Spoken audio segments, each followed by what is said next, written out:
¿Qué tal, amigos? Un gran saludo. Es un gran placer otra vez volvernos a encontrar para recordar, para repasar un poco lo que hemos estudiado en la lección número 11 de esta semana, titulada Arresto en Jerusalén.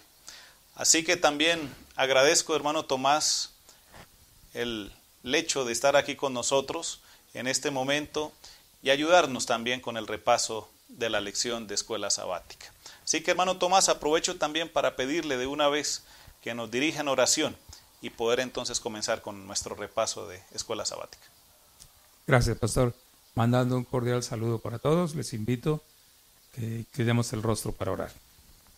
Querido buen Dios, que tu morada está en el cielo, en este día estamos aquí, Señor, repasando lo que tú nos has dejado escrito en tu santa palabra. Queremos tomar este tema que sea de beneficio para nuestra vida, aprovechando el ejemplo del apóstol Pablo. Queremos pedir la dirección de tu Santo Espíritu en este repaso, que cada uno de los hogares sean bendecidos grandemente. En el nombre de Jesús. Amén. Amén. Gracias, hermano Tomás. Pues como lo decía ahorita, arresto en Jerusalén. Esa es una etapa también difícil, dura para Pablo, pero que siempre se sostenía en la confianza que él tenía en Dios. Y quiero leer el versículo principal que está en Hechos, el capítulo 23, versículo 11. Dice: a la noche siguiente se le presentó el Señor y le dijo: ten ánimo, Pablo, pues como has testificado de mí en Jerusalén, así es necesario que testifiques también en Roma. Pues cuando yo leo este versículo, hermano Tomás y queridos amigos, me doy cuenta de que Dios dirige la vida de un misionero. Dios dirige la vida de Pablo. Dios dirige la vida de cada uno de nosotros. Cuando decidimos que realmente le debemos servir a Dios. Y algo muy bonito, porque Pablo anhelaba llegar nuevamente a Jerusalén. Jerusalén significaba bastante para Pablo. Allí había pasado también parte de su vida, su educación. Allí había sido educado a los pies de Gamaliel.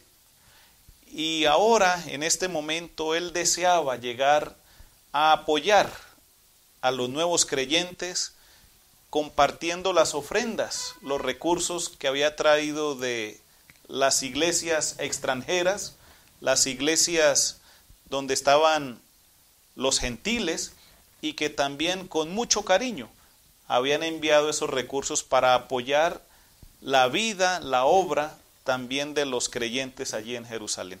Así que para Pablo regresar a Jerusalén era algo muy especial, pero también era algo muy riesgoso. Cuando Pablo llegó allí, pues eso es lo que nos recuerda la lección de esta semana. Vivió varias experiencias, no siempre positivas, experiencias que cuando se predica el evangelio, pues son hechos que se corre el riesgo de vivir. Pero bueno, allí en la lección también pudimos encontrar de que cuando Pablo llega y se encuentra con los dirigentes de Jerusalén, ¿verdad? Y pues allí tiene la oportunidad de encontrarse con ellos, expresarle muchas cosas que habían vivido, pero cuando se encuentra allí con los dirigentes de Jerusalén, pues ellos habían escuchado cierta información. Y ahí es donde uno dice los chismes, la información tergiversada. Y habían escuchado de que pues Pablo había enseñado en las otras iglesias extranjeras de que no debía respetarse la ley de Moisés, de que enseñaba de que no se obedeciera nada de lo que Moisés había enseñado. En fin, una serie de inventos que aquí Pablo dice: oye, pues guarda un poco de silencio frente a esto. Y pues también se toma como un error de Pablo. se toma como una equivocación el hecho de que él no haya sostenido en ese momento lo que él realmente había enseñado allá afuera en las otras iglesias. Y pues allí Pablo, más como por llevar la cuerda, llevar la idea a estos dirigentes, les dice, ok, está bien. Y entonces allí los dirigentes en Jerusalén aprovechan, ¿no? Dicen, bueno, aquí hay algunos creyentes judíos que hicieron voto de Nazareo y pues ellos tienen que ir a pagar esos votos, ¿no? Y esos votos, pues después de cierto tiempo en que estaban absteniéndose, viviendo eso, tenían que ir a pagar ciertas ofrendas. Y se consideraba que todo aquel que iba a pagar esas ofrendas o esos tributos en lugar de esos que habían hecho el voto, pues se le consideraba una persona muy piadosa. Así que los dirigentes de Jerusalén le dicen, no, pues vea, aquí hay ofrenda, hicieron voto de Nazareo, ve y purifícate 7 días, que era lo que consistía esa purificación, y le dice, ya después de los 7 días ya te puedes presentar en el templo. Porque los judíos consideraban de que todo el que venía de afuera, de otros lugares, fuera de Jerusalén, pues venía, digámoslo así, inmundo, porque había tenido contacto con los gentiles. Entonces se le pedían 7 días para que se purificara y se presentara ante el sacerdote, en fin, y poder pagar entonces las ofrendas, ¿no? Pero bueno, allí Pablo, pues como que a manera de darle gusto a ellos, le dice, ok, está bien, vamos a pagar el tributo, vamos a pagar esto, pero realmente tenía que haberse puesto en su posición firme. Claro, no somos nadie para juzgar en ese momento, ¿no? No sabemos qué situación realmente vivía Pablo allí, que lo llevó a declinar por lo que él había predicado y más como hacerle caso a lo que ellos estaban diciendo, ¿no? Pero bueno, después de eso, pues allí en el templo, ¿no? Justo cuando ya después de los 7 días de purificación llega a presentarse, pues allí sucede algo. ¿Qué sucede, hermano Tomás? Bueno, un grupo de judíos que venían de Asia pensaron, y es muy interesante reflexionar en esta palabra, ellos pensaron que Pablo había metido a un amigo de él, que era griego, al templo. Trófimo, exactamente. Y en el templo había letreros, en los cuales decía claramente, no pase de aquí, porque lleva en riesgo a su vida. Eso era tan grave que podía costarle la vida. Y era el paso del patio exterior al patio interior. Exactamente. Pero lo interesante aquí es darnos cuenta de que los hermanos pensaron. Nunca estuvieron seguros. Pero aún así acusaron a Pablo. Primero, Pablo todavía tenía el voto del primer concilio. Y aún así le acusaban que estaba haciendo las cosas contrarias a como decía el concilio, que había dicho el concilio, cosa que era mentira. Luego le inventan otra mentira.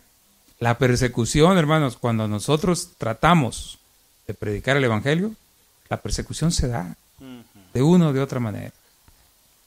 Esta gente agrede a Pablo de tal manera que tiene que venir un grupo de soldados a rescatarlo. Así es. Una vez que lo rescatan, lo encadenan y todo, pregunta el jefe de los soldados, bueno, ¿y cuál es el problema con este hombre? El famoso comandante Claudio Lisias. Claudio Lisias, correcto. Pregunta, ¿cuál es el problema? Entonces ellos no decían nada, solo gritaban, que muera, que muera. Entonces Pablo pide permiso para hablar. Ahí ante la multitud. Ante la multitud, en las escalinatas del templo. Y empieza a hablar en lengua hebrea. Dato muy interesante, porque al hablar en hebreo, la multitud guarda silencio, porque dice, este es judío. Así es. Este es de los nuestros. Correcto. Y empiezan a escuchar el testimonio de Pablo, que inicia de una manera muy interesante, hermanos. Empieza a hablar de su conversión. Primero que nada, predicando el evangelio de Jesús. Aparentemente Pablo se estaba defendiendo, pero en realidad estaba predicando. hablando de su conversión. Y también es interesante saber que esas palabras no fueron tan agradables para el pueblo, porque le fue peor. Así ¿Qué es. fue lo que pasó, pastor, ahí? Así es, ahí la multitud comienza prácticamente a quererlo matar. Así es, ¿no? Porque estaba profanando algo muy delicado para ellos, que era el templo, uno de sus símbolos, aparte de su doctrina, ¿no? Pero algo que usted mencionó ahorita, hermano Tomás, y quiero resaltar, él les dijo, les contó, digámoslo así, les predicó su conversión. Y es que cuando uno comparte el evangelio en primera persona, eso es muy poderoso. No es llegar a contarle tanto lo que Jesús ha hecho en otros, sino qué es lo que hizo en mi vida. Y cuando yo vivo eso, hay mucha autoridad para contar realmente lo que yo he vivido con Jesús. En el libro de Mateo, capítulo 24, encontramos que Jesús dijo que la predicación del evangelio va a ser terminada por testimonio. Así es. Pero testimonio propio. Tendremos que hablar nosotros de nuestra experiencia con Jesús. Así es. Bueno, ahorita veíamos que entonces la multitud quiso matarle y resulta que allí Claudio, el comandante, dijo, no, este ya no es problema mío. Voy a llamar entonces al Sanedrín.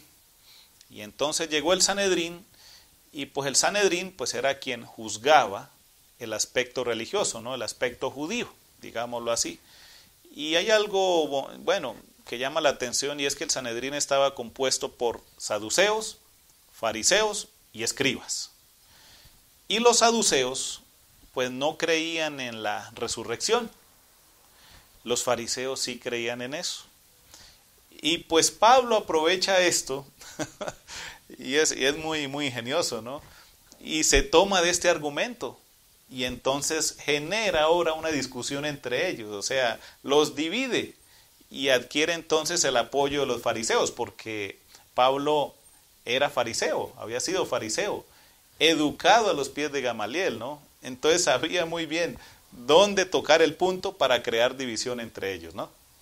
Así que pues allí el Sanedrín pues se divide y pues obviamente logra, digamos así, salvarse Pablo, también con el cuidado allí de Claudio, ¿no? Igual de los soldados, porque pues era los soldados romanos los que protegía también allí al ciudadano, ¿no?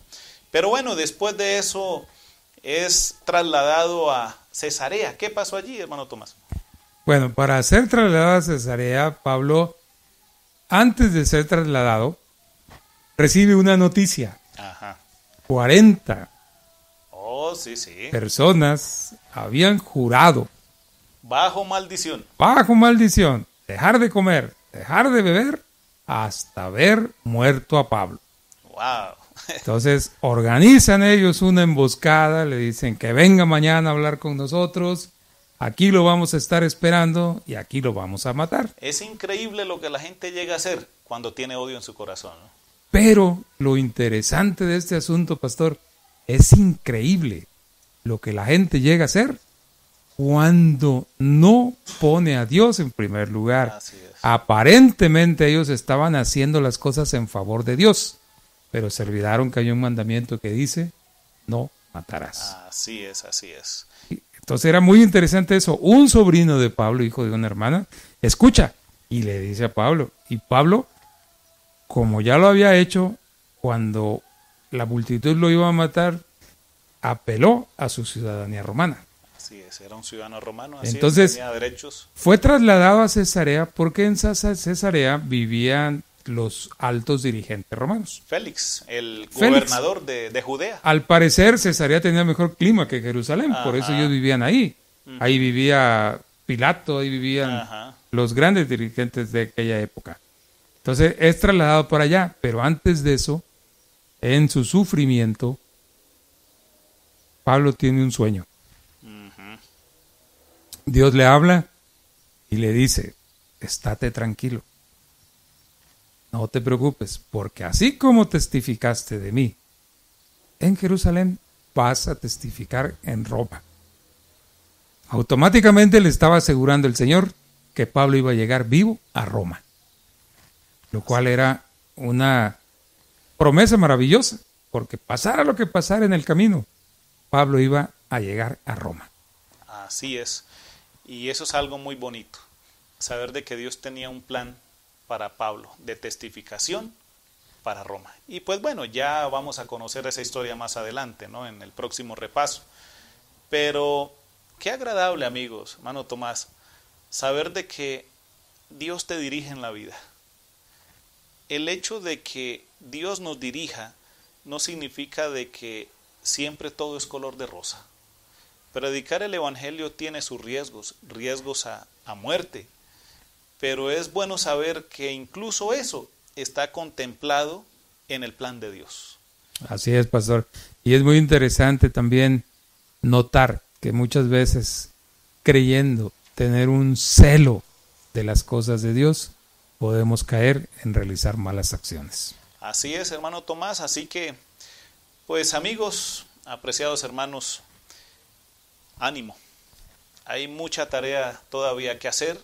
No sabemos todavía para dónde el Señor nos habrá de tener. De seguro que si te preguntas allí donde estás, todo lo que falta por hacer, hay mucho que recorrer. Y yo te digo, yo te invito, ponte en manos de Dios, ponte en manos de Jesús, y que Él te pueda indicar a dónde es que tienes que ir a compartir ese evangelio. Pero que lo hagas así como lo hizo Pablo, hermano Tomás, por testimonio, por su propia conversión. Así es, y recordemos, hermanos, que la promesa que tenemos del Señor es ir a la Canaán celestial. Así es, aquí en esta tierra estamos de paso y vamos hacia las mansiones celestiales. Así que, pues vamos a cerrar con una oración, invitándoles una vez más a un próximo encuentro para repasar la lección de escuela sabática. Cerremos nuestros ojos. Padre querido, gracias porque tú siempre tienes un plan para cada uno de nosotros. Saber de que aún en la adversidad nada se te escapa a ti. Tú tienes un propósito y Padre querido, queremos de que en nuestras vidas, allá a la distancia, en nuestros amigos, exista esa confirmación de que tú nos diriges y de que tú nos llevarás donde tendremos que contar nuestra conversión. Así que Padre, nos ponemos en tus manos, pidiéndote la oportunidad para volvernos a encontrar en un repaso. En el nombre de Jesús te lo pedimos. Amén, Padre. Muchas gracias, amigos. Dios les bendiga y hasta una próxima oportunidad. Que Dios les bendiga a todos.